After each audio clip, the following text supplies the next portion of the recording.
महाशिवरात्रि व्रत कथा चित्रभानु नामक एक भील शिकारी की कथा है जिसने अनजाने में ही शिवरात्रि का व्रत कर लिया। रात भर जगते हुए चित्रभानु ने अनजाने में ही महाशिवरात्रि पर शिवजी के ऊपर बेल के पत्ते अर्पित किए, जिसके पुण्य से वह शिवलोक में स्थान पा गया। महाशिवरात्रि के दिन इस कथा का पाठ करने से व्यक्ति के पाप कट जाते हैं और शिवलोक की प्राप्ति होती है। महाशिवरात्रि व्रत में शिवरात्रि व्रत की कथा का पाठ करना बहुत ही शुभ फलदायी बताया गया है। शिव पुराण में भी इस व्रत की महिमा बताई गई है। शिव पुराण के अनुसार जाने अनजाने में भी जो मनुष्य और जीव महाशिवरात्रि का व्रत कर लेता है वह शिव कृपा का भागी बन जाता है और उससे यमराज के दूत भी दूर रहते हैं। इसलिए महाशिवरात्रि व्रत में शिव भक्तों को महाशिवरात्रि की इस कथा का पाठ जरूर करना चाहिए। महाशिवरात्रि व्रत कथा पूर्व काल की बात है। चित्रभानु नामक एक शिकारी था। वह शिकार करके अपने परिवार का पालन पोषण करता था। उस शिकारी पर साहूकार का काफी कर्ज था, लेकिन वह उसका कर्ज समय पर नहीं चुका पाया।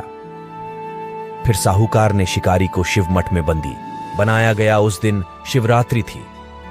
चतुर्दशी के दिन उसने शिवरात्रि व्रत की कथा सुनी और शाम होते ही साहूकार ने उसे अपने पास बुलाया और ऋण चुकाने के बारे में कहा।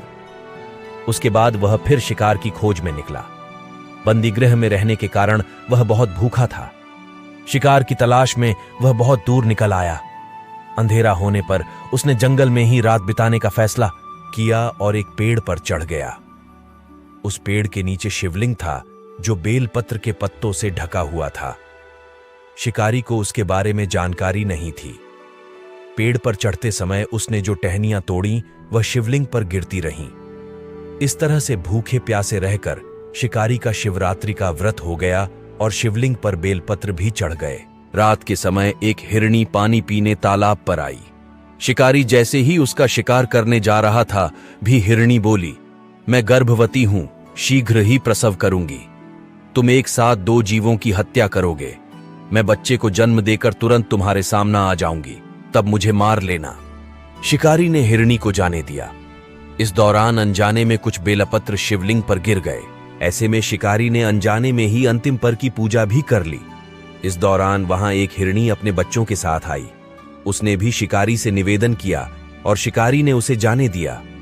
इसके बाद शिकारी के सामने एक हिरण आया। शिकारी ने सोचा, अब तो मैं इसे यहां से नहीं जाने दूंगा, इसका शिकार करूंगी। तब हिरण ने उससे निवेदन किया कि मुझे कुछ समय के लिए जीवन दान दे दो। शिकारी ने पूरा रात की घटना उस हिरण को सुना दी। तब हिरण ने कहा कि जिस तरह से तीनों पत्नियां प्रतिज्ञाबद्ध होकर गई हैं, मेरी मृत्यु से अपने धर्म का पालन नहीं कर पाएंगी। जैसे तुमने उन्हें विश्वापात्र मानकर छोड़ा है, मुझे भी जाने दो। मैं उन सब के साथ तुम्हारे सामने शीघ्र ही उपस्थित होता हूं। शिकारी ने उसे भी जाने दिया। इस तरह सुबह हो गई। उपवास, रात्रि जागरण और शिवलिंग पर बेलपत्र चढ़ाने से अनजान में ही शिवरात्रि की पूजा पूर्ण हो गई। लेकिन अनजाने में हुई पूजा का परिणाम उसे तत्काल मिला। थोड़ी देर बाद हिरण और उसका परिवार शिकारी के सामने आ गया। उन सभी को देखकर शिकारी को बहुत गिलानी हुई और उसने पूरे परिवार को जीवन दान दे दिया। अनजाने में शिवरात्रि व्रत का पालन करने पर भी शिकारी को मोक्ष की प्राप्ति हुई। जब मृत्यु काल में यमदूत जीव को ले जाने आए तो शिवगणों ने उन्हें वापस भेज दिया और उसे शिवलोक ले गए। शिवजी की कृपा से चित्रभानु अपने पिछले जन्म को याद रख पाए। शिवरात्रि के महत्व को जानकर उसका अगले जन्म में भी पालन कर पाए।